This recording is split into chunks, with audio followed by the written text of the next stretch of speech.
Todos lo tomaban por un huérfano débil en un mundo nuevo con habilidades de rango E. Sin embargo, terminaría vengándose de todos, arrasándolo todo a su paso. Mimori había sido un niño problemático, abusado en su propia casa por el nuevo novio de su madre tras la muerte de su padre. Día tras día, apenas comía y se encogía en un rincón, cubriéndose mientras su madre, indiferente, miraba la televisión e ignoraba sus gritos. Con el tiempo, creció como un chico solitario, débil y sin confianza. Entonces despierta de una pesadilla donde su padrastro lo golpea, justo cuando escucha al matón del curso, Shogu, fastidiar a una buena chica, Ayaka. Primero le arrebata el libro y lo agita en el aire, burlándose de que lea novelas femeninas. Mimori imagina, como si estuviera en un programa de televisión, cómo detendría el acoso y ganaría la admiración de todos. No obstante, entiende que en la realidad a nadie en el autobús le importa y que si interviene, su cuerpo débil solo recibirá golpes. Mientras tanto, los estudiantes más populares respaldan a Oyamada y el resto se ríe para evitar convertirse en blanco. La maestra duerme, inútil, mientras Oyamada exige sin pausa el número de teléfono de la chica. De pronto Mimori se pone de pie, lo mira a los ojos y le exige que deje a Ayaka en paz. Oyamada se burla, lo llama simplón y débil. Sin embargo, Kirihara, el más popular de la clase, interviene y ordena que devuelva el libro. Oyamada obedece y se lo entrega a Ayaka, para acto seguido pasar a intimidar a otro nerd, Tomohiro. Mimori se pregunta por qué defendió a Ayaka, algo inusual para él. Aún así, antes de procesarlo, todo el autobús es transportado a otro mundo. En consecuencia, todos quedan desconcertados cuando aparecen en un lugar totalmente desconocido, mientras, en lo alto de un puente, una deidad deslumbrante se presenta como la diosa Vicious. Ella explica que cada vez que surge la amenaza de un rey demonio, el reino de Alion convoca a valientes de otro mundo para defenderlo. Hace 200 años, el rey demonio casi arrasó el reino. Sin embargo, gracias a ciertos héroes, fue derrotado y su ejército destruido. Ahora, puesto que ha resucitado, han sido teletransportados para luchar como los nuevos héroes que pondrán fin a esa amenaza. La clase duda entre si están muertos o si todo es una broma. Aún así, su maestro los manda a callar y escuchar. Mimori observa la arquitectura antigua, a los soldados con lanza y a la diosa de ojos dorados. Luego se pellizca para comprobar si sueña. Acto seguido, Kirihara toma la palabra y pregunta qué pasará si no cooperan. Vicious sonríe y afirma que no podrá enviarlos de regreso. Kirihara insiste si realmente hay modo de volver, y la diosa aclara que existe un ritual de invocación inversa, aunque para activarlo deberán matar al rey demonio y obtener un componente especial, el elemento maligno, que solo cae al morir. Oyamada le grita por arrastrarlos a un mundo nuevo sin dar opciones y se niega a ayudar. Aún así, Vicious se arrodilla y les suplica que salven su reino de la destrucción. Ayaka interviene y admite que solo son humanos, que quizá no puedan hacer nada. Sin embargo, Vicious asegura que poseen habilidades que ni conocen. Como Oyamada sigue creyendo que es una broma, la diosa decide demostrarlo y convoca a un prisionero de guerra, junto con un enorme sabueso demoníaco. De inmediato suelta a la bestia, que se abalanza sobre el prisionero y lo mata sin contemplaciones. Varias chicas se horrorizan y caen de rodillas. Entonces Vicious observa al monstruo, canta un hechizo y lo hace estallar en llamas, desintegrándolo. A continuación, llama a los estudiantes para medir sus habilidades latentes, uno por uno. Cada alumno se acerca a una esfera y al tocarla, esta brilla con distintos colores. Tras los primeros turnos, Oyamada coloca la mano y la esfera resplandece en rojo intenso. La diosa se muestra satisfecha y afirma que posee habilidades de alto rango. Finalmente, Kirihara avanza y apenas toca la esfera, esta brilla en dorado, antes de explotar. Luego de la explosión del cristal, Ayaka se adelanta y al tocar la esfera, revela un rango S. Después, varios alumnos más pasan la prueba y a continuación, otra chica también resulta ser rango S. En consecuencia, los guardias quedan atónitos, mientras la diosa Vicious explica que incluso un solo individuo de rango S ya se considera una fortuna extraordinaria. Por tanto, reunir a 3 es algo casi irreal. Finalmente, Mimori se acerca al cristal. Sin embargo, cuando apoya la mano, la luz apenas se tiñe de un púrpura tenue. La diosa ni siquiera se detiene a comentarlo y llama al siguiente sin vacilar. Mimori intenta averiguar su clasificación, pero recibe silencio por respuesta. Así comprende que incluso en ese mundo, lo relegan a un papel de fondo. Acto seguido, Tomohiro toca la esfera. Dentro de él aparece una habilidad oscura singular, la misma que tiempo atrás poseyó otro héroe sombrío, que llegó a convertirse en el más fuerte. A continuación, todos terminan de verificar sus estadísticas, y Vicious aclara que cada uno posee además una habilidad personal distinta. Entonces anuncia que deben realizar un ritual crítico. De inmediato llama a Mimori al frente, y un guardia lo empuja sin miramientos. Luego lo envía por un pozo oscuro, y proclama que su resultado es rango E, el más bajo de la clase. Históricamente, los de rango E han causado problemas, por ello suelen ser ejecutados. No obstante, dado que esta vez cuentan con héroes sobresalientes, le concede la oportunidad de salvar la vida. Será arrojado a las ruinas abandonadas, una mazmorra lejana a donde envían criminales y monstruos. Si sobrevive, se le dejará en paz y tendrá derecho a vivir. De lo contrario, su destino está sellado. Mimori intenta argumentar y asegura que puede mejorar. Sin embargo, la diosa sentencia que pertenece al Failure Frame, una categoría en la que las estadísticas son tan bajas que el entrenamiento no produce progreso. Él se indigna por haber sido invocado contra su voluntad y ahora descartado. En ese momento, Kirihara lo interrumpe para afirmar que está haciendo perder el tiempo a todos, pues varios ya están agotados, y el grupo respalda ese fastidio. Mimori se derrumba cuando se le aproxima. Recuerda una ocasión en la que ayudó a Tomohiro tras sufrir acoso. Aún así, Tomohiro lo rechaza con frialdad y sostiene que un rango E debería dirigirse a sus superiores con más respeto. Mimori pierde la esperanza mientras la diosa inicia el ritual y le arroja un bolso de cuero como objeto especial, algo a todas luces inútil. Ayaka intenta defenderlo y señala que aquello es injusto. No obstante, Mimori, sobrepasado por la frustración, canaliza su magia y activa parálisis contra la diosa. Vicious lo bloquea sin esfuerzo y lo desestima por intentar alcanzarla con habilidades de rango E. A continuación, Kirihara prueba su poder y conjura una enorme bola de fuego, asegurando que apenas introdujo una fracción de maná. El resto se burla de la abismal diferencia de fuerzas. Mientras Mimori baja la cabeza y las lágrimas le resbalan por el rostro, afloran recuerdos de su infancia y el llanto que lo acompañaba. Entonces, una voz interior corta su vacilación y le exige abandonar la máscara de bondad para dejar salir la verdadera dureza de su corazón, aquella que había reprimido tanto tiempo. En consecuencia, la ira anula la impotencia. En su interior maldice a la diosa y jura volver con vida para ajustar cuentas. Seguidamente es transportado a una caverna oscura. Intenta abrir su estado, pero fracasa por la penumbra. Por ello vierte un poco de maná en el bolso y la gema incrustada comienza a brillar, útil como linterna improvisada. Avanza con cautela hasta que de pronto se percata de que camina sobre huesos. El sobresalto lo hiela. Mientras calcula que pudo haber diezmado a tanta gente, una criatura surge entre las sombras y se lanza contra él. Mimori apenas esquiva y de inmediato echa a correr. El monstruo lo persigue mientras Mimori corre con todas sus fuerzas. No obstante, comprende que dar la vuelta sería suicida, porque la diferencia de nivel lo condenaría al instante. En cuanto se detiene, el miedo lo desborda, tropieza con una roca sobresaliente y cae. Entonces gira y encara su final. Sin embargo, la frustración acumulada toma el control. Justo cuando la criatura va a rematarlo, reúne un último aliento de coraje y lanza parálisis. Para su asombro, el hechizo inmoviliza al monstruo en el acto. De inmediato se incorpora y huye. Aún así alcanza el final de la cueva, donde un demonio alado se abalanza con clara intención de matarlo. Mimori eleva el brazo y otra vez parálisis detiene al enemigo. Se convence de que no fue casualidad, su hechizo funciona. Sin embargo, el agotamiento lo golpea, abre su estado y constata que el maná está casi vacío. Entonces advierte otra habilidad disponible y lanza veneno contra la bestia. El efecto resulta devastador, la piel se ennegrece y la sangre mana por las grietas. Mimori se deja caer, sin entender por qué sus artes resultan tan eficaces en estas criaturas, cuando un ruido a su espalda lo alerta. El minotauro demoníaco rompe la inmovilización y se prepara para el golpe final. Esta vez no retrocede, el rencor por cada humillación regresa, y aunque está exhausto, alza los brazos decidido a matar para vivir. Desafía al monstruo sin saber si saldrá con vida. Su cuerpo entra en modo huida o lucha, y su mente busca a toda prisa una salida. Mientras tanto, descubre que está rodeado por múltiples monstruos al acecho. Recuerda los juegos en los que forzar habilidades sin maná terminaba en muerte. Aún así concluye que no tiene alternativa. Gira hacia uno de ellos y lanza parálisis. El intento falla y la criatura arremete sin tregua. Él esquiva y retrocede como puede. Comprende que repetir el mismo hechizo 2 veces contra el mismo objetivo pierde eficacia. De pronto se desbloquea una nueva técnica, sueño. Justo antes de ser aplastado, activa sueño y el monstruo se desploma, inmóvil. Acto seguido aplica veneno para impedir que se recupere. Sin embargo, forzar habilidades sin maná le pasa factura. La salud se resiente. Antes de articular un plan, una horda colosal irrumpe a toda velocidad. Consciente de que no resistirá de frente, utiliza el bolso mágico a modo de granada cegadora. Los destellos confunden a la manada y de inmediato encadena parálisis uno tras otro, deteniéndolos en seco. Permanece evaluando si conviene envenenarlos a todos, aunque reconoce que no le queda salud suficiente. Peor aún, nuevos monstruos emergen desde lo profundo de la mazmorra y saturan sus sentidos. Aún así, decide no caer sin pelear y sigue descargando parálisis sobre cualquiera que se acerque. El cuerpo pesa, el mareo lo tambalea, pero se mantiene firme. Entonces, cuando todo parece colapsar, sube de nivel de golpe. El maná se restaura y el estado se actualiza, permitiéndole lanzar más parálisis para contener la marea y comprarse tiempo. Finalmente, entiende la razón del ascenso. El demonio alado ha muerto bajo los efectos persistentes de veneno. A partir de ese instante, Mimori comprende el patrón y decide inmovilizar a todos los enemigos posibles para exprimir experiencia mientras pelea por su vida. Enseguida descubre una nueva variante que le permite apuntar a grupos completos, de modo hechizo que encadena parálisis en masa y los detiene a la vez. Paralelamente se pregunta por qué esa magia no surtió efecto en Vicious, ya que desde que llegó a la mazmorra, su tasa de acierto se ha mantenido en el 100%. Aún así aprovecha la ventaja, pasa junto a cada enemigo retenido y aplica veneno con calma. A los pocos segundos sube de nivel otra vez, porque los monstruos empiezan a caer uno tras otro. Por eso se sienta en una roca y se permite sonreír, consciente de que ha montado, en la práctica, una granja de experiencia. Cuando revisa el estado se sorprende, ya roza el nivel 250 y su maná también se ha disparado. Al morir otro enemigo, encadena nuevos ascensos. A continuación, utiliza sueños sobre el grupo para elevar de paso la maestría del hechizo. Así, con cada caída, su progreso se dispara hasta alcanzar el nivel 500 en cuestión de minutos. Aunque con ese poder podría abrirse camino, mantiene la guardia, porque la cueva todavía rebosa criaturas. Entonces se incorpora y observa a los rezagados. Sin embargo, estos dan media vuelta y huyen. Después registra los cadáveres de antiguos aventureros a la casa de equipo utilizable y encuentra una capa y varios objetos menores. Seguidamente se interna más en la caverna, rodeado por más monstruos. No obstante, el hambre lo golpea. Lleva demasiado tiempo sin comer, no sabe dónde conseguir alimento, hasta que recuerda a los caídos por veneno. De inmediato vuelve a la zona de la masacre y localiza un cuerpo en el que el efecto tóxico ya se disipó. Saca una espada para cortar un trozo, aunque la piel resulta demasiado dura. Por un momento, teme que incluso tras aniquilar a todos, termine muriendo de inanición. Entonces repara en que la gema del bolso emite un brillo púrpura extraño. Se acerca, la inspecciona y para su sorpresa, descubre cecina y una botella de cola en el interior. Entre lágrimas, bebe con ansiedad y casi se atraganta. Luego mastica la carne con sosiego mientras analiza el funcionamiento de ese contenedor y si volverá a proveerle sustento. Transcurren 2 días desde su llegada y pronto su fuerza basta para desmantelar hordas enteras desde una roca, lanzando hechizos sin moverse. Gracias a una reserva de maná casi inagotable, contempla el escenario de la matanza y con amargura repasa su vida. Recuerda que de niño soñaba con eliminar al novio de su madre, convencido de que si no lo hacía, aquel hombre acabaría con él. Por fortuna, su destino cambió cuando su tía y su tío lo rescataron y le dieron un hogar. Desde entonces eligió ser alguien correcto. Sin embargo, la realidad lo alcanza. Observa el caos provocado y aunque no siente pena por los caídos, reconoce la sombra que siempre habitó en él y la acepta. Así, entre cadáveres, su nivel vuelve a escalar hasta 950.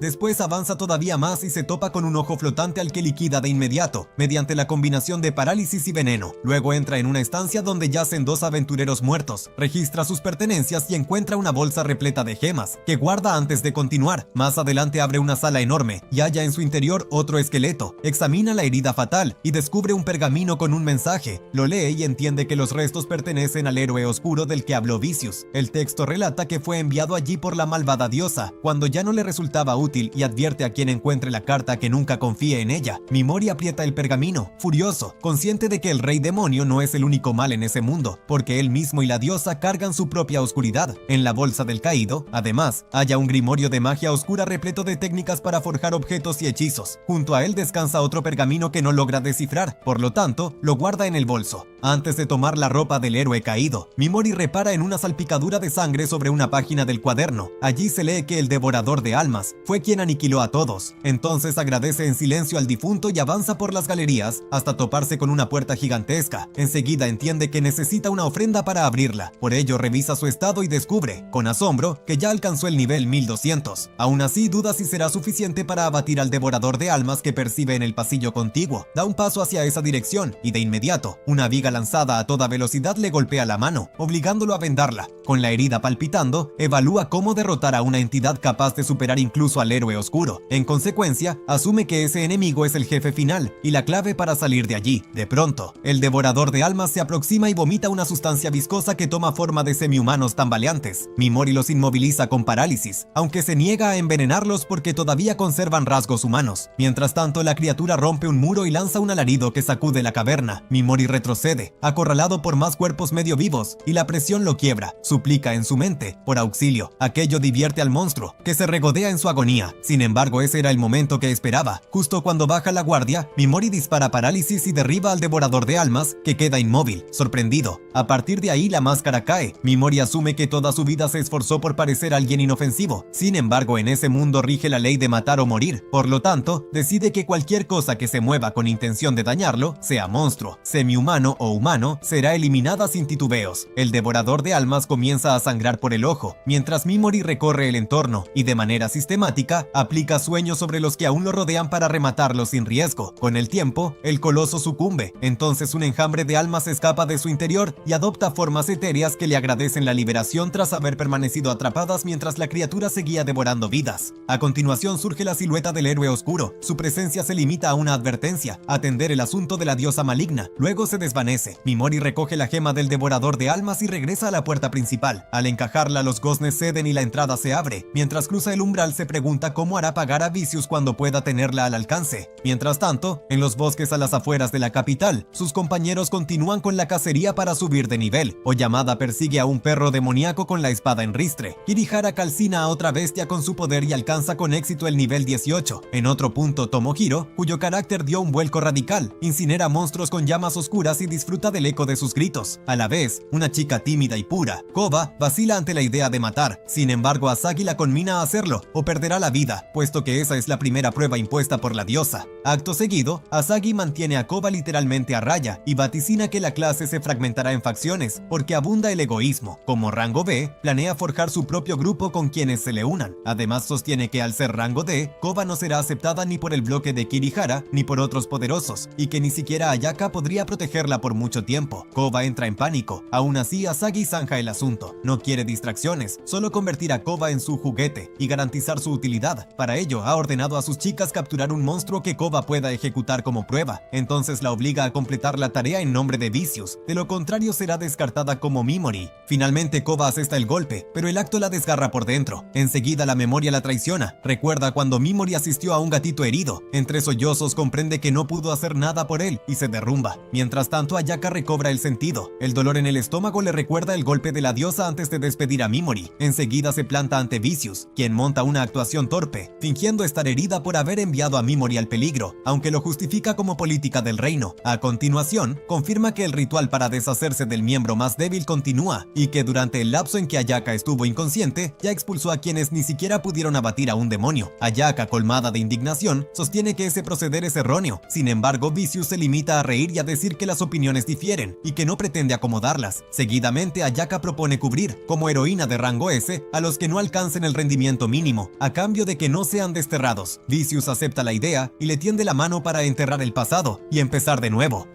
Lejos de allí, en los bosques sombríos junto a las ruinas abandonadas, una mujer huye de un grupo de bandidos que la sigue la pista con calma, seguros de acorralarla. En ese mismo momento, Mimori sale de las ruinas y antes de avanzar, revisa su estado. Su maná supera los 59.000. No obstante, le interesan más los detalles finos de sus habilidades. Descubre que Parálisis puede dirigirse a partes específicas del cuerpo además de a objetivos completos, y que Veneno admite una versión atenuada no letal. Planea probar ambas opciones en cuanto tope con demonios. A poco de caminar, escucha chillidos tras los árboles. Son varios slimes que acosan a uno pequeño. Mimori siente compasión por el rezagado, aunque observa que el diminuto oponente muestra más agallas que la víctima promedio y resiste. Entonces aprovecha para ensayar, inmoviliza a los agresores con parálisis y aplica veneno no letal. Después disipa ambos efectos y los hace huir. Acto seguido, se dirige al slimes pequeño y le reconoce el valor. A continuación, advierte que va a liberarlo de la inmovilización y se prepara para marcharse, pero el pequeño decide seguirlo. Mimori, que se reconoce en ese desamparo, lo adopta, lo acomoda en la capucha para que vigile su retaguardia y lo alerte ante cualquier peligro. Mientras avanza, hojea el grimorio del héroe oscuro y encuentra una receta de medicina capaz de fortalecer slimes. Informa al pequeño de su viaje de venganza contra quienes lo agraviaron. El acompañante acepta sin dudar. Satisfecho, Mimori le da un nombre, Pigimaru. El compañero parece complacido y continúan. De improviso, un cerco de bandidos le corta el paso. Perseguían a la mujer y en el trayecto detectaron otra presencia. Ahora pretenden divertirse con el recién llegado. El cabecilla exige que entregue todo lo de valor para perdonarle la vida. Mimori, que jamás ha combatido humanos, se intimida ante sus rostros brutales. El grupo discute si conviene perder tiempo con él o ir directo tras la mujer, y Mimori intenta escabullirse aprovechando la distracción. No obstante, el líder ordena que se detenga de inmediato. Mimori suplica por su vida. Sin embargo, esa muestra de debilidad solo decide al cabecilla a matarlo. En el instante en que se abalanza, queda claro que Mimori fingía, activa parálisis y detiene al líder en seco. Luego, con calma implacable, reprende al grupo entero, al que considera escoria. Aunque son más débiles que los demonios de las ruinas, sus intenciones resultan incluso más viles. Incluso Pijimaru se enfurece ante su presencia. Así, sin carga de conciencia, Mimori concluye que exterminarlos aliviará el peso que suponen para la tierra. Por ello, extiende veneno sobre todos hasta que caen. Acto seguido percibe otra presencia. Se trata de una joven misteriosa que, mediante una técnica propia de su tribu, ha invocado una armadura espiritual. Ella también siente el poder cercano, aunque la vibra que detecta le parece incierta. No deja nada al azar, blande la espada y corta el arbusto donde Pijimaru permanecía oculto. Entonces Mimori aparece a su espalda y la inmoviliza con parálisis. Ella balbucea, y él deja claro que solo busca información porque desconoce la zona. Al preguntar por los 4 bandidos, él verifica si eran sus camaradas. Como no percibe mala intención, mantiene el control, retira la parálisis solo en la cabeza para que hable con libertad, advierte que no tolerará maniobras y sostiene distancia. A continuación, la joven se entera de que los bandidos han sido eliminados, dato que la sorprende por la fama de dureza del grupo. Quiere saber si actuó solo o con ayuda. Sin embargo, Mimori no ofrece detalles. La actitud cooperativa de ella, pese a todo, reduce su recelo, aunque no lo suficiente para liberarla. Conversan y él aprende que no se encuentra en el reino de Alion, sino en el bosque del reino Ersa, al sur. Reúne datos útiles y finalmente le muestra el pergamino del hechizo prohibido. Ella explica que está escrito en una escritura antigua muy particular, legible por muy pocos. No obstante, conoce a alguien capaz de descifrarla. En consecuencia, le habla de la bruja prohibida, desterrada por su conocimiento peligroso. Si desea encontrarla, deberá dirigirse a la zona del demonio dorado, un territorio letal en el centro del continente. Mimori agradece la información, y la joven, a su vez, le agradece por haberla salvado de los bandidos. Él considera que el intercambio los deja en tablas, y por la franqueza casi ingenua de ella, recuerda a su tía. Luego se despide, informa que la parálisis se disipará en unos minutos, y prosigue la marcha, mientras Pijimaru salta tras él, y termina acomodándose sobre su hombro. De camino evalúan que la chica difícilmente intente algo una vez libre. Aún así, Mimori encarga a Pijimaru vigilar su retaguardia. Poco después alcanza una aldea llamada Mills, donde una guardia entrometida lo escruta. Supone que es un pueblerino venido a trabajar como mercenario y a saquear ruinas. Sin embargo, autoriza la entrada, pues el señor local ha ordenado permitir el acceso a todo mercenario, en especial a quienes planeen expediciones. Mimori lo agradece y entra, sorprendido por la laxitud del control. Ni revisan equipaje ni exigen identificación, detalle que no obstante lo favorece. Finalmente arriba a una posada y lo recibe un anciano malhumorado. Al ver una moneda de plata, el trato cambia de inmediato y el hombre se desvive por atenderlo. Pregunta su nombre y Mimori adopta un alias práctico, Katy. Con eso asegura alojamiento y un punto de partida para el siguiente tramo de su venganza. Por la noche Mimori recorre la ciudad y descubre un ambiente sorprendentemente tranquilo, pese al flujo constante de forasteros y mercenarios. Hay tiendas de todo tipo, acordes a una urbe de esta escala en un isekai, y además un gremio de aventureros. Tras reunir la mayor cantidad posible de información, vuelve a la posada y come algo. Aún así finge disfrutarlo para pasar desapercibido. Mientras tanto mantiene el oído atento a los borrachos de la mesa contigua, decidido a extraer datos útiles sobre el mundo. Enseguida escucha discusiones sobre las órdenes de caballeros más fuertes del continente. Uno menciona a los caballeros sagrados bajo el mando del emperador Falcon, invictos en la guerra. Otros sacan a relucir órdenes rivales y sostienen que los caballeros mágicos del reino Ersa no son inferiores en absoluto. Sin embargo, todos coinciden. La orden más temible son los Black Dragon Knights, responsables de quemar el reino sagrado de Nia, y además, hogar del asesino de héroes más poderoso. Con ese panorama, Mimori da por concluida la escucha, se despide y se lleva comida para alimentar a sus slimes. Pijimaru, mientras el compañero engulle el arroz, él traza su siguiente paso. Antes que nada, hallar a quien pueda leer el hechizo prohibido. Recuerda entonces la instrucción de la joven del bosque, buscar a la bruja prohibida en la zona del demonio dorado. A la par planea utilizar un agente fortalecedor para incrementar la potencia de Pijimaru. De pronto recuerda otro dato de la taberna. Se descubrió una nueva capa de ruinas en la región, lo que atrajo mercenarios de todas partes y dinamizó la ciudad. Supone que allí podría encontrar huesos del rey esqueleto, ingrediente clave para la mezcla. Por ello, a la mañana siguiente se suma a la expedición que asaltará las ruinas. En la asamblea, el marqués Creed, señor de la zona, anuncia una guarida reciente en las ruinas del molino y ofrece 300 monedas de oro a quien encuentre el tesoro definitivo. La copa del ojo de dragón promete comprar el botín a buen precio y permite que cada cual conserve las drops de los monstruos. Comienza el registro y de inmediato la atención de Mimori se posa en un noble presuntuoso llamado Flash que intenta flirtear con una chica encapuchada. Acto seguido, el petulante sugiere que su voz recuerda a la del líder de los caballeros sagrados del arrasado reino de Nia, lo cual desata murmullos entre los mercenarios. Especulan si la princesa caballero de Nia se ha infiltrado allí, dada la recompensa por su cabeza. Flash insiste, compara rasgos físicos y la provoca. Ella replica que se equivoca, pero él exige que se quite la capucha para demostrar que es humana y no elfa. Cuando finalmente la descubre, revela orejas humanas y lo deja boquiabierto. desierto. Mimori reconoce a la misma joven del bosque y opta por no intervenir. Ella sola despacha al fanfarrón y lo obliga a retirarse humillado. Después Mimori se dirige a las tiendas para aprovisionarse. Sin embargo, se cruza de nuevo con la encapuchada, que lo reconoce y comenta detalles de la redada. Él le advierte que trate con cuidado a ese tipo de necios, porque la humillación puede volverse peligrosa. No obstante, ella sostiene que actúa con descortesía deliberada para mantener a la gente a raya. Mimori le pide a la encapuchada que lo asesore para comprar herramientas de exploración, pues teme ser estafado. A cambio, promete pagarle por sus servicios. Enseguida, ella acepta porque necesita dinero. Entonces le estrecha la mano y se presenta como Mist, un alias que él identifica al instante. Mimori, por su parte, se presenta como Hati y aclara que también actúa bajo un nombre falso por circunstancias propias. Con ese acuerdo, Mist lo guía y le arma un equipo sólido. Luego Mimori le entrega 3 monedas de plata por el consejo, más de lo esperado. Ella agradece y se dispone a marcharse. Sin embargo, de pronto se desploma por el agotamiento. Mimori advierte las ojeras marcadas cuando la sostiene, pero Mist asegura que solo necesita descanso y se escabulle.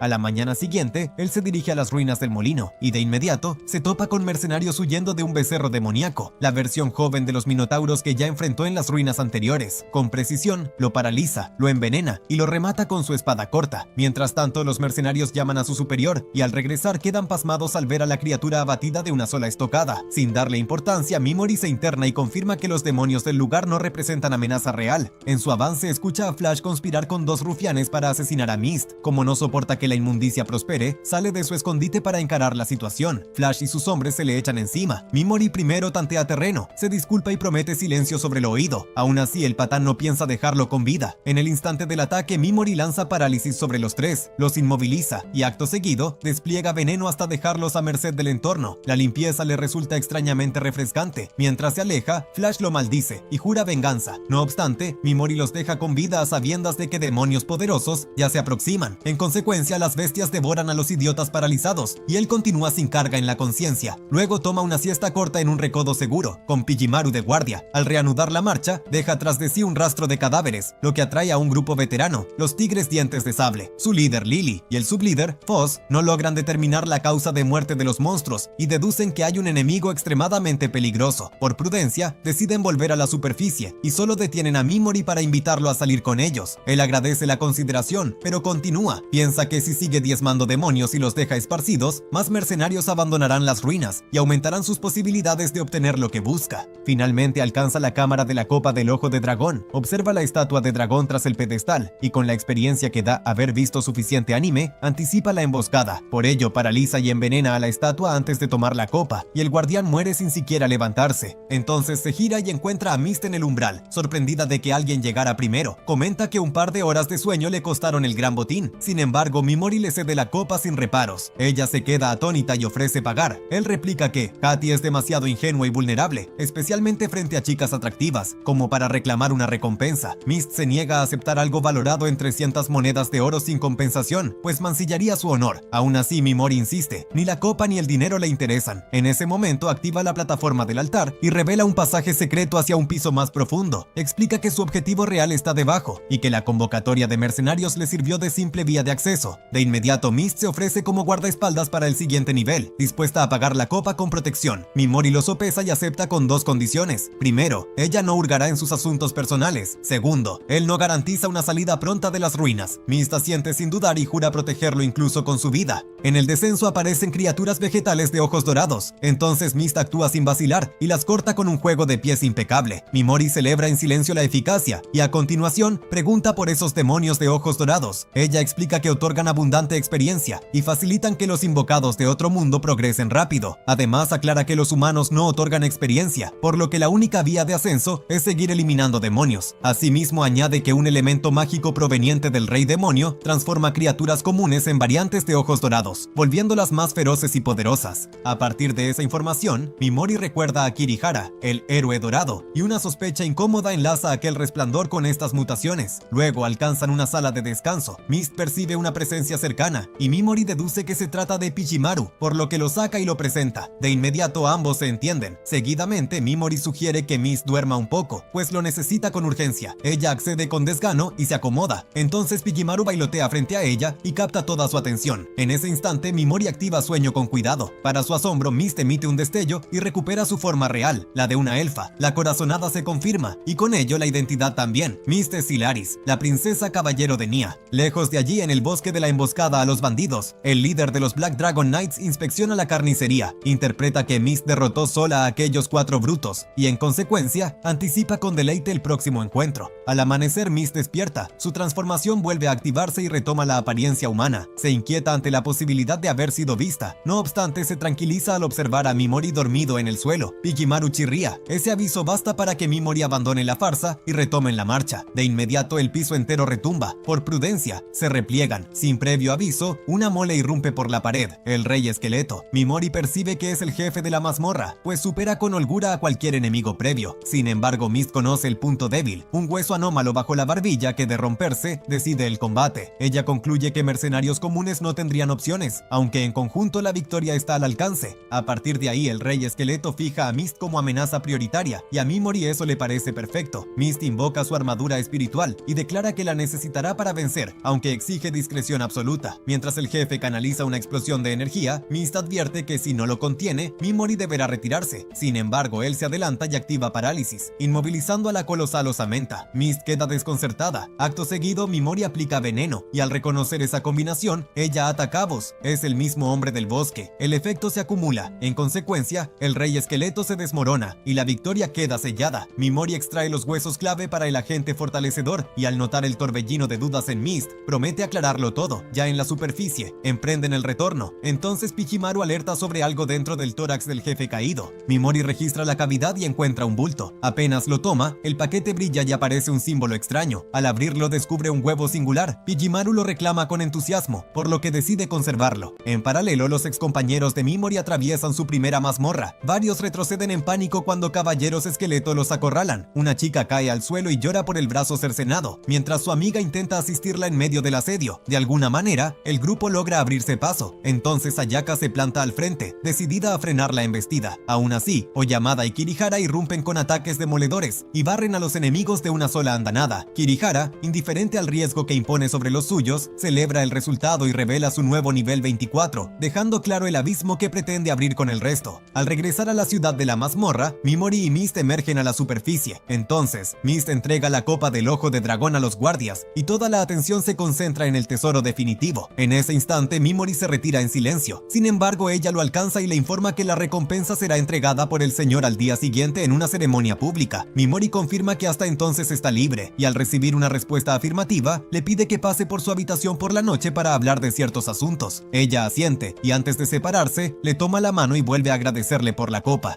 Esa noche, mientras Mimori elabora el agente fortalecedor, Mist llama a su puerta. Entonces él le plantea contratarla como escolta para el resto del viaje. Con el dinero de la copa, reconoce que ella está bien cubierta, pero insiste en el contrato. Aun cuando alude a la copa para inclinar la decisión, táctica que no le agrada, abre el mapa y señala su objetivo, la zona del demonio dorado, en el centro del continente, donde piensa encontrar a la bruja prohibida. Dado que abundan enemigos poderosos, necesita a alguien hábil a su lado, y por ello, declara que Mist es la única en quien puede confiar. Ella vacila ante la peligrosidad, por lo tanto, él le da tiempo para pensarlo. Acto seguido, la llama por su nombre real, Seras, y ella responde por reflejo. Solo entonces comprende que la han descubierto. Mimori se disculpa y admite que usó sueño en la mazmorra para confirmar su secreto. Añade que la necesita como un recurso precioso y que jamás la vendería. De esta forma, el obstáculo que más pesaba para viajar juntos, su identidad, queda expuesto. A su vez, Mist abandona los rodeos. Explica que oculta su forma auténtica con ayuda de espíritus, pero que al dormir, la transformación se disipa. En ese momento, le muestra su verdadera apariencia de elfa, revelando que es Seras Ashrain, la princesa caballero del reino sagrado de Nia, y declara que ahora confía en él. En respuesta, Mimori también le entrega su nombre real para estar a la par. Ella acepta unirse como escolta, y él la remunera con uno de los cristales azules hallados en la primera mazmorra. Seras se sobresalta al reconocerlo. Se trata de una rara Blue Dragon Stone, fuera de circulación. Solo esa pieza vale más que la recompensa de la copa. Rehusando tomar algo tan valioso, intenta devolvérselo. Aún así, Mimori insiste. Lo deja en sus manos y sentencia que, si no lo quiere, puede desecharlo. Ella lo acepta a regañadientes y se dispone a contarle su pasado y a quienes aún la buscan. No obstante, él zanja que, como empleador, solo le importan sus capacidades. A la mañana siguiente, durante el desayuno en la posada, los murmullos en su contra se multiplican. Mimori le pide a Ceras que los ignore y, acto seguido, consulta lo que sabe sobre los hechizos prohibidos. Ella explica que fue la diosa Vicious quien vetó ciertos arcanos antiguos y los catalogó como prohibidos. Mimori deduce que, si la diosa los suprime, probablemente esos hechizos la ponen en riesgo. Agradece la información y Ceras se ruboriza, porque es la primera vez que él le agradece de forma abierta. Después ella se dirige a reclamar sus recompensas, mientras Mimori marcha al bosque para potenciar a Pijimaru con la medicina. Por su parte, Ceras se siente fuera de lugar en una fiesta repleta de nobles y magnates, y la hora se estira sin que reciba la paga. En ese punto, el señor convoca a un mago, rompe ilusiones como entretenimiento para sus invitados. Ceras se inquieta ante la posibilidad de ser desenmascarada. A la vez, al notar su tardanza, Mimori sospecha que sus excompañeros podrían estar maniobrando. En paralelo, Ayaka visita a Vicious para preguntar por el tratamiento de la alumna que perdió el brazo. La diosa afirma haberla curado solo por ser rango B. Acto seguido, presiona a Ayaka para que se una al grupo de Kirihara, sugiriendo que negarse sería egoísta siendo ambos de rango S. A pesar de la manipulación, Ayaka se mantiene firme y declara que no puede trabajar con Kirihara por ahora. Aún así, Vicious replica que ha recibido una orden del rey. Los estudiantes que fallaron la primera prueba deberán entrenar bajo su tutela. Ayaka recuerda el acuerdo de no molestarlos si ella luchaba en su nombre. Sin embargo, la diosa zanja que no tiene opción. En consecuencia, si Ayaka no se hace cargo de los rezagados, serán eliminados, y ella, sin margen, se ve obligada a aceptar.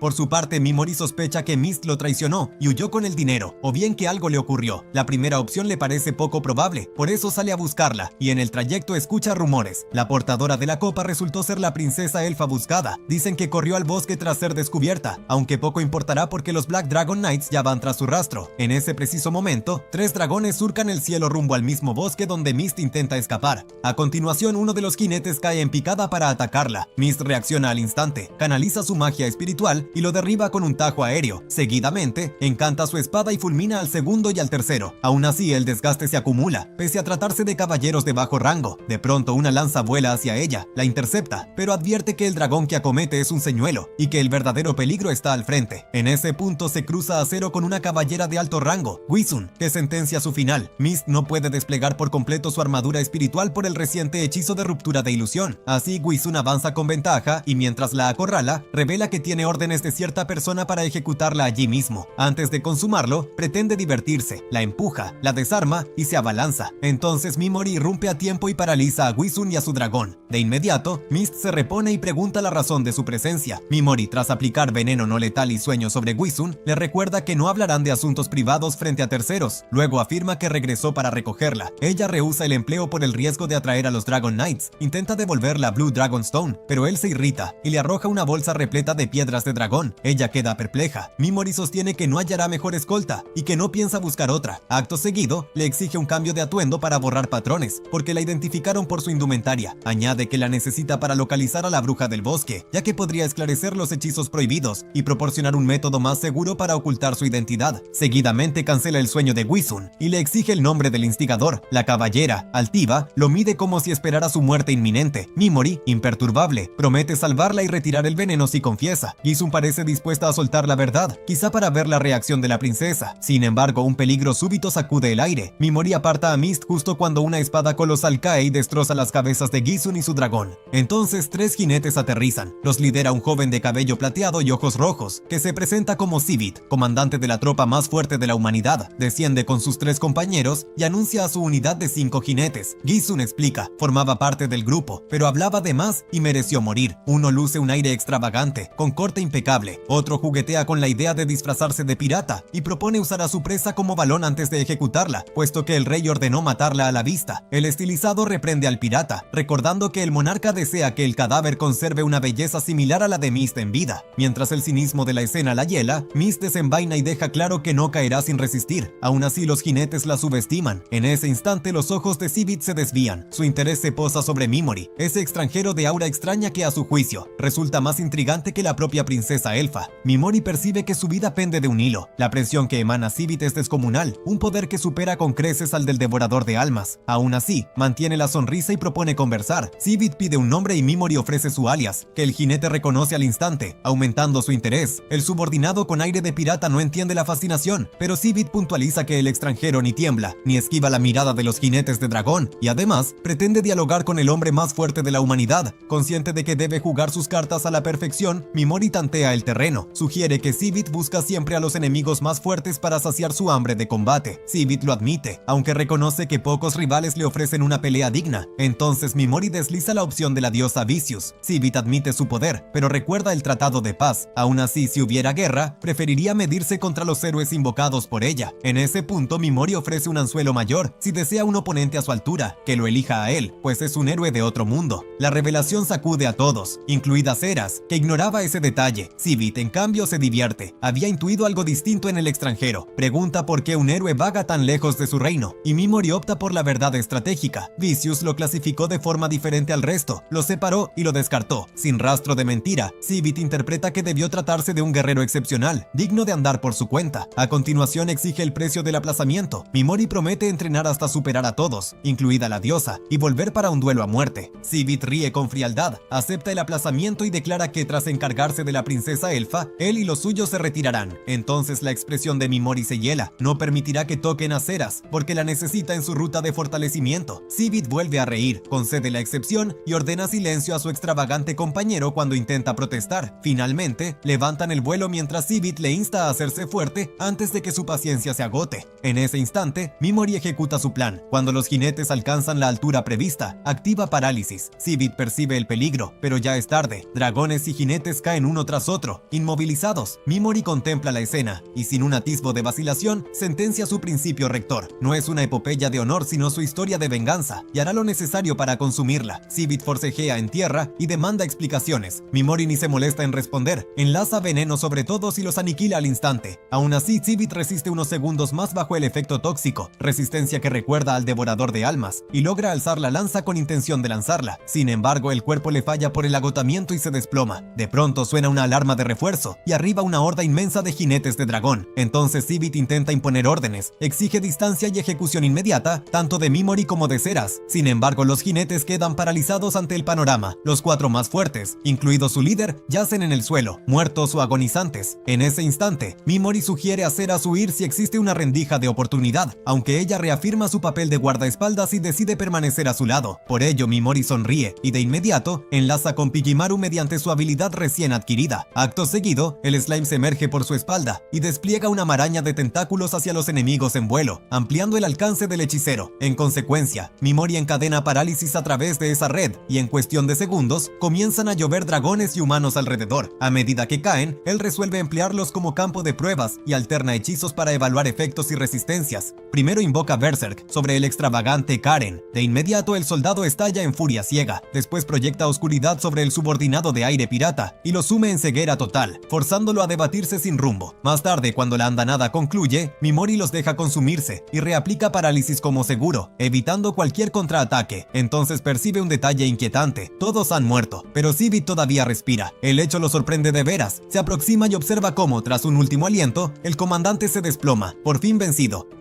A continuación, Mimori y Ceras se internan en el bosque, convencidos de que al menos por ahora nadie podrá seguirlos. Aún así, Ceras advierte que quizá quede en la zona el asesino de héroes de los Black Dragon Knights. En ese punto, Mimori recuerda sin esfuerzo que ya eliminó a alguien con ese título, y la revelación deja a Ceras entre el asombro y la prudencia. A partir de ese intercambio, ella jura lealtad y promete permanecer a su lado frente a cualquier dificultad, mientras él garantiza pago en especie y objetivos claros. Por lo tanto, ambos retoman la marcha, ignorantes de lo que acecha más adelante. Pasan varios días y finalmente alcanzan una ciudad vibrante, donde el mercado nocturno hierve entre charlas, risas y niños correteando. Entonces Mimori recorre los puestos y se detiene ante una máscara singular. El comerciante refiere que se trata de una réplica del Rey de las Moscas, un antiguo rey demonio que defendió su tierra contra un ejército gigantesco y con ello salvó a su raza de la extinción. No obstante, ciertos políticos lo desterraron, imputándole ser la raíz de todos los males, y jamás volvió a verse su figura. En consecuencia, Mimori compra la máscara, la lleva a su alojamiento y se la prueba. Mientras la sostiene, reconoce un paralelismo con su propia historia y, en contraste, renueva su determinación de vengarse de la diosa. A la mañana siguiente ambos salen a explorar. Seras calcula que sus perseguidores no imaginarán verlos en el corazón de una ciudad bulliciosa. Aún así, Mimori opera con cautela y verifica que nadie los siga. De pronto irrumpe en el horizonte un edificio colosal, el Coliseo. Seras explica que allí esclavos y mercenarios combaten entre sí o contra bestias con la esperanza de alcanzar gloria, oro o libertad. Además, aclara que la región está administrada por el reino de Yusa y que en la actualidad el Coliseo funciona como un festival de proezas. En cambio, en los primeros tiempos, nobles y soldados luchaban para exhibir fuerza y a menudo el mejor era elegido para actuar y comandar al ejército. Mientras observa, Mimori decide que semejante espectáculo no le interesa y por ello invita a su compañera a cambiar de rumbo hacia una posada elegante. A continuación, Seras protesta por el gasto y propone ahorrar, sugiriendo reservar una sola habitación en lugar de dos. Entonces Mimori se vuelve para comprobar si se trata de una broma. Sin embargo, ella mantiene la propuesta con total naturalidad y asegura no tener inconveniente en compartir. Más tarde esa noche, ambos se dirigen a la taberna para cenar y Mimori nota el salón inusualmente abarrotado. Por ello, escucha en silencio mientras algunos hombres cotillean que los Black Dragon Knights murieron tras ir a cazar a la princesa elfa y además la denigran diciendo que debe estar escondida en una cocina haciendo un sándwich. Aún así, él asiente y continúa atento cuando alguien asegura que un grupo de magos llamado Ashinto se atribuye la matanza de todos los Dragon Knights, mientras otros suponen que también pudieron haber eliminado a Mist sin saber que está sentada justo enfrente. Entonces Seras le comenta que Ashinto es tema obligado en la ciudad, pues practican magia oscura y veneran a un dios maldito. En ese instante la puerta se abre y varias figuras encapuchadas, que se presentan como hechiceros de Ashinto, cruzan la clientela y toman mesas, pidiendo alcohol sin disimulo. Mimori, sin embargo, observa que no resultan especialmente intimidantes. Aún así, como a ojos del reino los Dragon Knights murieron misteriosamente, pueden alardear de que sus maldiciones funcionaron. De pronto capta otra charla. Dos hombres especulan que la caída de los jinetes podría ser obra de la bruja prohibida, y uno asegura haberla visto cerca. En consecuencia, Mimori se acerca y les invita a abundante cerveza y comida. Acto seguido solicita información y ellos, complacidos, revelan que la hechicera, una supuesta elfa oscura ausente por 10 años, habría luchado recientemente en los pozos del Coliseo como luchadora de sangre. Luego preguntan qué busca y él pide la ruta. Por lo tanto, le explican que para acceder debe pasar por el Coliseo y que necesitará el permiso del duque. Repentinamente la puerta vuelve a abrirse y entra una mujer guepardo. Los parroquianos celebran la suerte de Mimori porque es la mujer bestia de la que hablaban. De inmediato él avanza, le ofrece bebida y comida y ella se presenta como Eva. Entonces va al grano y pregunta por la bruja prohibida. No obstante, Eve lo decepciona. Afirma que solo es un rumor. Es cierto que una vez se adentró en el bosque dorado, donde supuestamente vive, pero nunca la encontró. A continuación indaga por el interés de Mimori y él miente diciendo que es un erudito que desea producir una biografía. Aún así, Eve solo advierte que no se acerque al bosque, porque no sobrevivirá ni un día. Con eso se marcha, y poco después Seras y Mimori abandonan el lugar. En el trayecto ella sostiene con firmeza que la bestia mintió. Mimori coincide y decide investigar más a fondo al día siguiente. Finalmente regresan a la posada para descansar. Entonces él recuerda que olvidó alimentar a Pichimaru y bromea en su mente con demandas imposibles. Seguidamente ambos comparten sándwiches de queso guardados en la bolsa mágica, que a Seras le encantan. Mientras comen, Mimori piensa cómo extraer más datos de Eve. Por lo tanto, Seras observa que a las luchadoras de sangre solo les importa el dinero, pues con suficiente oro pueden comprar su libertad. Sin embargo, para lograrlo necesitan una suma enorme. En consecuencia, Mimori decide indagar sobre Eve a la mañana siguiente. Entre tanto, Seras quema calorías para mantener su silueta y se enfunda la armadura, dejando visibles sus signos vitales. Luego inicia una práctica de esgrima precisa y constante. Mimori la contempla con admiración, consciente de que esa pericia también sirve para el día a día, y le pide que le enseñe movimientos básicos. De inmediato ella acepta. A partir de ahí, Seras le indica que lo dé todo y ataque. Mimori, aún dudando de sus fuerzas, se lanza con ímpetu. Sin embargo, ella se aparta con limpieza, controla su postura y bloquea ambos brazos a su espalda. Mimori se retira al momento, y Seras lo suelta con naturalidad. Para cuando ambos terminan empapados de sudor, Seras repara en que hay ropa por lavar. Por lo tanto, se dirige de inmediato a limpiarla, aunque por un impulso extraño, acerca la capa de Mimori y la huele con una atención inquietante. Entonces, al oírlo llegar por detrás, disimula el gesto y comenta, con naturalidad, que está acostumbrada a las tareas de lavado. Un poco más tarde, Seras se acuesta a dormir, mientras Mimori se sienta a leer el grimorio de magia oscura. Sin embargo, igual que otras noches, no logra descifrar nada. En ese punto comprende que Seras ha hecho todo lo posible para que no se convierta en un lastre, y decide agradecerle en cuanto amanezca. A la mañana siguiente, antes de que él pueda salir a despejarse, Seras despierta, y Mimori admite que no consiguió dormir. De inmediato ella saca su bolsa de hierbas, y selecciona 3 con efectos distintos. La primera induce somnolencia y relaja, la segunda energiza, y la tercera equilibra. Mimori duda de su eficacia, aún así decide probar. Entonces coloca 2 tazas, añade cubos de caldo y vierte agua caliente. Acto seguido, Seras abre un frasco y por descuido deja caer en la mezcla la poción energizante en vez de la relajante. Mimori calibra la situación, comparten una sola habitación y no hay testigos. Sin embargo, recuerda su objetivo esencial, la venganza contra Vicious, y recupera el enfoque, mientras Seras, con un suspiro, asume que ha topado con el terco rey de las convicciones. Después ambos regresan a la ciudad para recolectar información, y Seras vuelve con datos jugosos. Eve, la mujer guepardo, llegó como esclava hace 3 años, y mostró un potencial abrumador desde su primer combate. Desde entonces permanece invicta, y además, mañana será su última pelea como esclava. Mimori frunce el ceño, porque eso implicaría que ya reunió dinero suficiente, y por lo tanto sobornarla resultaría inviable. No obstante, Seras añade que hay más. Al parecer, Eve consiguió fondos para su libertad hace 2 años, pero decidió quedarse para comprar la libertad de un niño esclavo. Asimismo, comenta que la mayoría de los luchadores de sangre más fuertes mueren en sus combates finales, y sospecha que el viejo duque detesta conceder libertades, por eso manipula las peleas y los elimina a sangre fría. En consecuencia, Mimori se pregunta si Eve comprende que su última pelea podría arrebatarle la vida y destruir su sueño. Mientras la guepardo afila su espada en la distancia, Seras le plantea si existe alguna posibilidad de que sobreviva. Sin embargo, Mimori juzga que el duque no la dejará vivir y seguramente introducirá a un nuevo luchador favorito para convertirla en espectáculo y sentencia. Seras se sorprende y pregunta qué harán mañana. Aún así, Mimori responde que no esperarán, moverán ficha hoy. Más tarde, Mimori rastrea a Eve por callejones oscuros y le corta el paso. Ella se muestra confusa y le recuerda que ya dijo no haber visto a la bruja prohibida. Sin embargo, Mimori replica que la afirmación es falsa. En ese momento, Seras interviene y sostiene que conocen la verdad. Por lo tanto, Mimori le pide a Eve que deje las evasivas y hable con franqueza. La guepardo adopta guardia, con la mano en la empuñadura, aunque Mimori la invita a calmarse y asegura que solo desean ayudarla. Acto seguido, Eve mantiene la mano en la espada y Mimori le comunica que el duque planea matarla en el combate de mañana, lo que sería un problema para todos, pues ellos necesitan hallar a la bruja. Entonces, con una claridad fría, le pregunta si deben sacar esta misma noche a la niña que oculta y sacarla de la ciudad de esclavos. La guepardo reacciona con furia y promete cortar manos si se atreven a tocar a la pequeña. Aún así, Mimori la insta a confiar, no buscan dañarla, sino protegerla. Seras interviene y afirma que saben que Eve ha peleado durante los últimos 2 años únicamente por el bien de la niña llamada Liz. En consecuencia, Eve, al notar que aquellos desconocidos conocen cada detalle, se serena y sostiene que no puede abandonar el combate de mañana y que debe presentarse. Entonces Mimori considera llevar a Liz a un lugar seguro. Sin embargo, Eve sostiene que, si no respetan las leyes de la ciudad e intentan huir, colocarían recompensas por sus cabezas y serían perseguidos por soldados y asesinos de por vida. Asimismo, Eve asegura que sola habría escapado, aunque con Liz a su cuidado no asumirá riesgos. Aún así, Mimori propone trasladarlas a la zona dorada, donde habita la bruja, puesto que nadie se atreve a cruzar sus lindes. Sin embargo, Eve sostiene que ni siquiera él podría acceder a ese territorio, demasiado letal. A pesar de ello, Mimori promete que, ocurra lo que ocurra, mantendrá a Liz lo más a salvo posible. Entonces Eve sopesa la opción y dirige la mirada a Seras, consciente de su pericia marcial, y de inmediato evalúa las capacidades de Mimori. Él, con deliberada modestia, se autolimita y declara que abatir a un rey esqueleto le resulta sencillo. Eve sonríe y admite que ese enemigo es duro, aunque insignificante frente a lo que aguarda en la zona dorada. Acto seguido, Mimori revela que fue él quien aniquiló a los Black Dragon Knights. Sin embargo, Eve desestima la afirmación y la toma por bravuconada, ya que a su juicio ni siquiera podría medirse con el más débil de aquellos jinetes. En consecuencia, Mimori alza el brazo y antes de que Eve desenvaine, activa parálisis, inmovilizándola por completo mientras ella forcejea en vano. Entonces explica que cuanto más se resista, más HP perderá. Además, precisa que gracias a esta técnica, derrotó por sí solo al héroe de la humanidad. Seguidamente, Seras descubre su identidad y muestra que es la princesa elfa, a la que perseguían esos caballeros, certificando que presenció el combate. Con esa confirmación, Mimori libera a Eve del hechizo, y aunque reconoce la destreza del dúo, sostiene que no aceptará ayuda, y que seguirá la vía legal, ganar el último combate, liberar a Liz, y confiar más en su fuerza que en desconocidos recientes. No obstante, Mimori subraya que el duque difícilmente la dejará partir, ya que su reputación es la de una espina clavada en el costado de cualquiera. Aún así, Eve mantiene que, pese a la falta de ética, aquel hombre sigue siendo humano, y no traicionará su palabra. Por lo tanto, apostará por la victoria, y por un nuevo comienzo. Finalmente, el grupo se separa, y Mimori deja un aviso concreto. Si cambia de opinión, los encontrará junto a las puertas principales hasta el amanecer. Enseguida, al volver a la ciudad, ambos se topan con una multitud alrededor de magos oscuros que acusan a un vecino de blasfemar contra su dios, y justifican haberle degollado. Por lo tanto, los protagonistas los ignoran y continúan. Poco después, cuando cae la noche, resuenan voces de esos mismos hechiceros que hostigan a una muchacha sin motivo. Intentan captarla para su culto y la abofetean. Seras se enfurece y lleva lleva la mano a la empuñadura. Sin embargo, Mimori la detiene y lanza locura sobre uno de ellos. El poseído de inmediato arremete a dentelladas y golpes contra propios y extraños, lo que crea una brecha para que la joven escape. A continuación, Mimori replica locura en los restantes, provoca el caos interno y se retira con Ceras de la escena. A medianoche ambos aguardan cerca de la puerta principal. Ceras valora si Eve realmente solicitará ayuda. Sin embargo, Mimori sostiene que el duque es un bastardo consumado y que si ella insiste en la ruta legal, chocará contra una pared. Del otro lado de la ciudad, la inquietud también atrapa a Eve, que incapaz de dormir, teme que el duque incumpla su trato. En consecuencia, decide verificarlo y se aproxima a sus aposentos. Sin cruzar el umbral, escucha a un soldado que conversa con el señor sobre el combate del día siguiente. Entonces el soldado consulta si habrá cambios en el plan. Sin embargo, el duque sentencia que no habrá modificaciones y que Eve morirá mañana. El golpe final llega cuando el duque anuncia, con fría suficiencia, que dosificará a Eve con un veneno que adormecerá sus sentidos. El soldado se ríe, mientras el señor presume del dinero gastado en el santuario que mandó construir para ella, querida por el público, aunque en su fuero la reduzca a una criatura infrahumana indigna de vivir. Acto seguido, los guardias preguntan por Liz, y el duque replica que la educará como esposa perfecta, o de lo contrario, la prostituirá por una suma generosa. En medio de las carcajadas, Eve aprieta los dientes y vuelve a su celda. Entonces, ya con la decisión tomada, se cubre con una capa y camina hacia la puerta principal, donde Mimori y Ceras la esperan. Él se sorprende por su llegada temprana. Sin embargo, ella confirma que el duque es un animal repulsivo e indigno de confianza, por lo que acepta la oferta y huirá. Mimori exige contrapartidas y Eve asiente, dispuesta a revelar la ubicación de la bruja prohibida e incluso a internarse con ellos en la zona del demonio dorado. Con el trato cerrado, Mimori se prepara para sacar a la niña.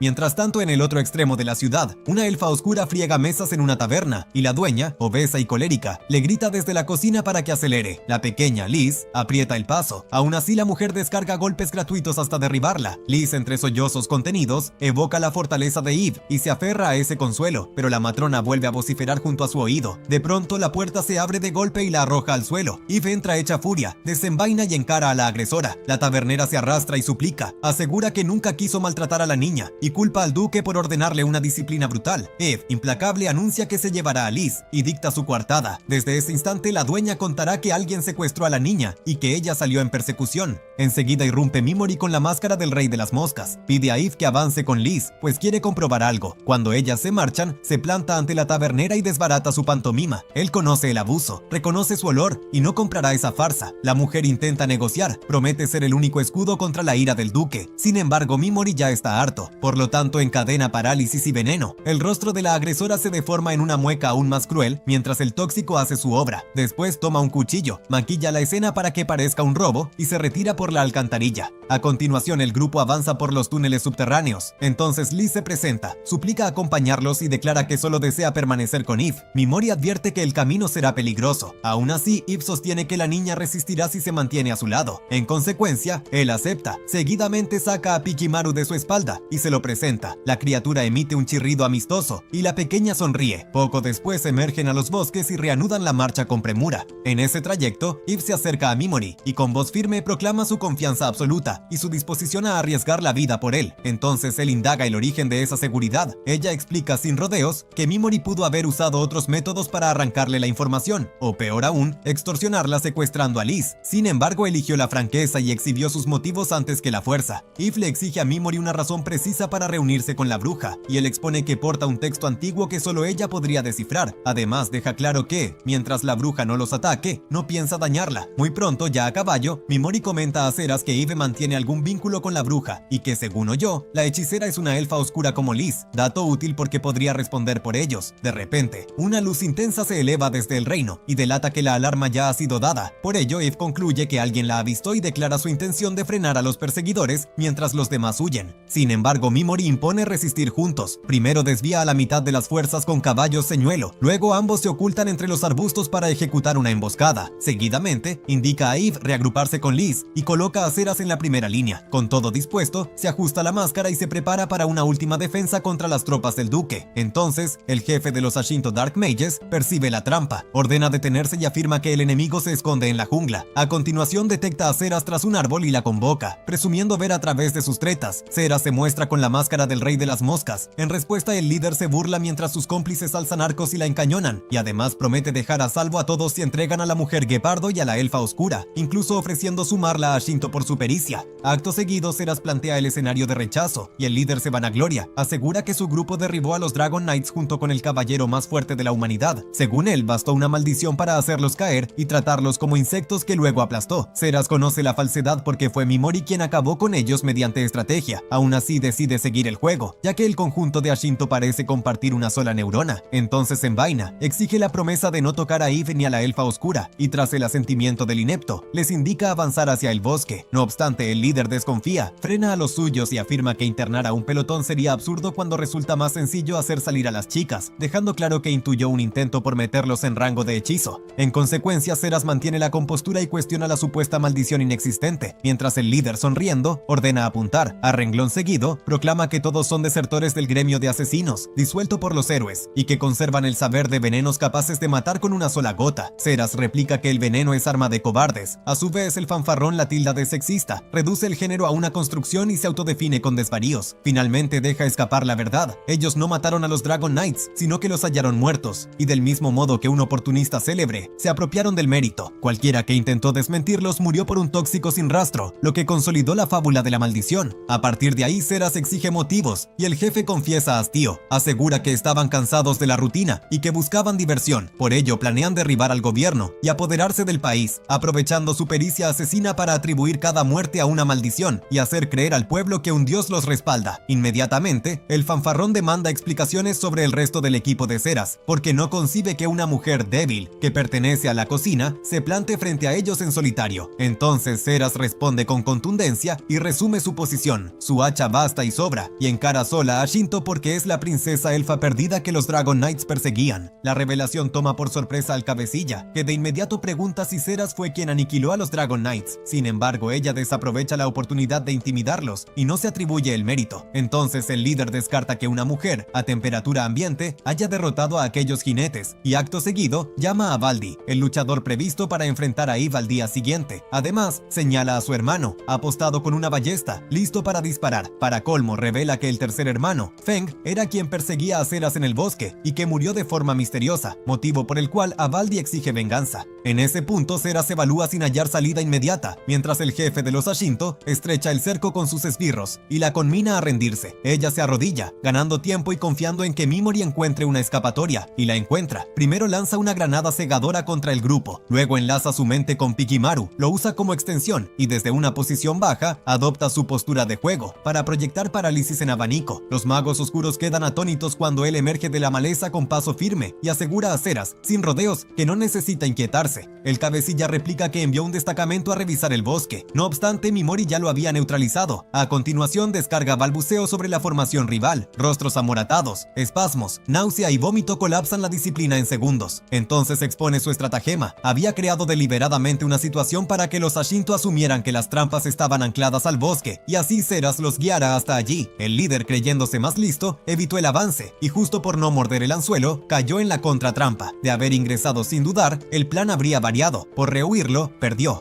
Con el pelotón de Ashinto reducido a cadáveres a sus pies, la amenaza persiste porque otras tropas avanzan. Mimori ordena a Zeras llevar a Liz a la cobertura del bosque y ocultarla, mientras él y Eve contienen la embestida. Muy pronto el batallón irrumpe y se lanza sobre Eve para liquidarla. Sin embargo, esa carga los mete de lleno en el rango de las maldiciones de Mimori, que encadena parálisis y detiene la oleada. Inmediatamente añade veneno y desangra la cohesión del frente. Desde la retaguardia contraria, el propio duque acomete con ímpetu. Promete exhibir la piel de Eve y alzar su cabeza en una pica. Mimori intenta ampliar la inmovilización, aunque ha alcanzado su límite diario. En ese instante, un capitán del duque se abalanza sobre él. Mimori responde con oscuridad, ciega al atacante y abre la ventana para que Eve lo decapite de un solo tajo. A partir de ahí, él satura el área con ceguera periódica, mientras Eve encadena saltos y cortes, despejando círculos a su alrededor con eficacia quirúrgica. El terror se apodera de los rezagados y varios intentan huir. Sin embargo, Mimori instruye no dejar testigos. Eve toma una lanza y con un lanzamiento limpio, abate a un fugitivo, endureciendo la retirada. En paralelo, paralelo, Mimori avanza como maledicente inexorable, repartiendo estados como si fueran caramelos, y corta todo amago de reorganización. Un caballero logra aproximarse a su posición, pero Zeras le clava una flecha en la cadera y desbarata el intento, salvando a Mimori en el acto. El duque, acorralado, entra en pánico y ejecuta a uno de los suyos para frenar la desbandada. Aún así, la marea ya se ha invertido. Eve suma baja tras baja hasta dejar al señor solo frente al polvo y los cuerpos. El noble, aferrado a su teatralidad, anuncia un duelo para otra ocasión y quiere darse la vuelta. No obstante, Mimori lo congela en seco con parálisis, y Eve culmina el ajuste de cuentas con un corte definitivo. Con el campo asegurado, Mimori se dirige a los restos de Ashinto, congela cada cuerpo y los hace trizas, borrando huellas y sellando el relato. Por último, establece el encuadre que el reino encontrará al amanecer. Ashinto habría aniquilado al duque y a sus hombres antes de desaparecer. Tras la huida, el grupo se refugió en una cueva para recuperar el aliento. Entonces Mimori, casi por costumbre, atendió a Zeras con una minuciosa limpieza de oídos, y enseguida la acomodó para que durmiera sobre sus muslos. A la mañana siguiente preparó a Liz un nuevo goteo, y acto seguido todos reanudaron la marcha rumbo a la zona de los demonios. Al caer la tarde alcanzaron el bosque encantado, y Mimori distinguió en el centro un árbol descomunal, desnudo de hojas. Eve explicó de inmediato que era el árbol corrupto, antaño colmado de poder. Luego desplegó el mapa. Ellos eran el punto verde y debían abrirse paso hacia el punto rojo. Más tarde, ya junto a la hoguera, Mimori no logró aquietarse. Caminó por el borde del acantilado y, pese al cansancio, confirmó que seguía odiando a Vicious con la misma ferocidad que el día en que lo arrojó a las ruinas. Aún así, comprendió que la zona de los demonios, aunque letal, era también una cantera de experiencia. Por ello, aceptó que quizá no alcanzaría el filo bruto de un rango S u O, pero sí podría cerrar la brecha. En consecuencia, decidió que al amanecer continuaría por la espesura eliminando toda amenaza para cultivar XP con máxima eficiencia. De ese modo, cuando volviera a cruzarse con la diosa, estaría listo para hacerla caer. Al alba, el equipo se dispuso a internarse en el bosque mortal. Antes, y por pura supervivencia, entregó el equipaje a la joven elfa oscura para aligerar carga. Así, con la columna más ligera, se adentraron. De inmediato emergió un demonio lagarto gigantesco, distinto de los saurios comunes. Abrió una segunda mandíbula y exhibió colmillos viscosos, y enseguida acometió contra Eve. Entonces Mimori acortó la distancia, lanzó parálisis y acto continuo cargó veneno. El cuerpo se detuvo en seco, el tóxico hizo su trabajo y la bestia cayó. Con ello confirmó que sus artes funcionaban en aquella fauna, e incluso dedujo que se trataba de un ejemplar débil, menos áspero que algunos monstruos de las primeras ruinas. Mientras Liz se ajustaba las correas para avanzar, Eve quiso retirar las bolsas. Sin embargo, Mimori mantuvo el plan original y pidió dejarlo así. Aún con esa previsión, Eve temió una caída, y en efecto Liz resbaló durante un salto. Por fortuna, Pigimaru amortiguó el descenso y evitó el golpe. Después, Zeras cruzó de piedra en piedra, terminó empapada y comenzó a estornudar. Mimori le ofreció la capa, aunque solo empeoró la humedad. Eve zanjó la broma con una advertencia práctica y de súbito se detuvo. Sus sentidos felinos alertaron de una presencia enorme. Propuso servir de cebo mientras Mimori tendía la trampa y acto seguido se ocultó. Atraídos por el rastro, irrumpieron varios insectoides colosales que talaron árboles a su paso. Sin notarlo, entraron en el rango de Mimori. Entonces él emergió, abrió con parálisis en abanico y detuvo a dos de ellos con precisión quirúrgica. En ese mismo instante, el huevo que Mimori llevaba comenzó a brillar y eclosionó. De su interior brotó un corcel azulado, nervioso y veloz, que corrió en círculos como un relámpago contenido. Nadie reconoció la especie. Zeras admitió no conocer demonios equinos así. Eve evaluó en silencio y Liz lo contempló fascinada. Mimori, al no percibir hostilidad, decidió adoptarlo de forma provisional y observar su conducta. De inmediato, Zeras detecta un bulto extraño en el lomo del potro azulado y evalúa su forma. Entonces Mimori, intrigado, sopesa si también podría cargar equipaje. Aún así, el corcel busca más maná. Por ello, Mimori canaliza energía, y en un fulgor rojo, la criatura se transforma en un caballo negro de 8 patas, tosco y magnífico. Como luce espectacular, Mimori decide conservarlo por puntos de estilo, mientras el animal, juguetón, le lame la mano a Zeras. Luego, al caer la noche, avanzan con ese impulso. Zeras reconoce que el progreso fue notable gracias a la montura, y Mimori asiente. Acto seguido, una luz extraña se filtra desde la otra orilla del bosque. Al llegar, Eve encuentra a Mimori ante el cadáver de un demonio gigantesco, abatido a golpes y hechizos. Ella se asombra por la victoria en solitario. Él, sin demoras, ordena empacar para ganar terreno antes de la tormenta. En las horas siguientes, el grupo, con Liz animada por Pigimaru, avanza con ligereza, convencido de que el tramo peligroso comienza a ceder. Sin embargo, la calma se rompe. Un engendro irrumpe desde la maleza. Entonces, con la mente fría, recuerda la crónica de un demonio de llamada, débil por sí mismo, pero cuyo alarido de muerte convoca a enjambres. Concluye que el ejemplar abatido era uno de ellos, y por lo tanto, lo hecho está. A partir de ahí, el rumor de monstruos crece en oleadas. Eve da un paso al frente para contener y brindar una salida a los demás. Sin embargo, Mimori lo impide. Necesitan a Eve para negociar con la bruja prohibida, pues la bruja confía en ella. ella. En consecuencia, dicta el plan. Zeras y Lee se evacuarán por las cuevas, mientras él resiste con el caballo de 8 patas y Pijimaru. Eva acepta, concentra el ánimo de la niña y se retira al pasadizo, mientras Mimori ajusta la máscara y fija líneas de choque. Entonces el bosque estalla. La primera oleada se estrella contra parálisis y oscuridad. El caballo, refuerzo tras refuerzo, se potencia con el maná de Mimori y barre flancos a gran velocidad.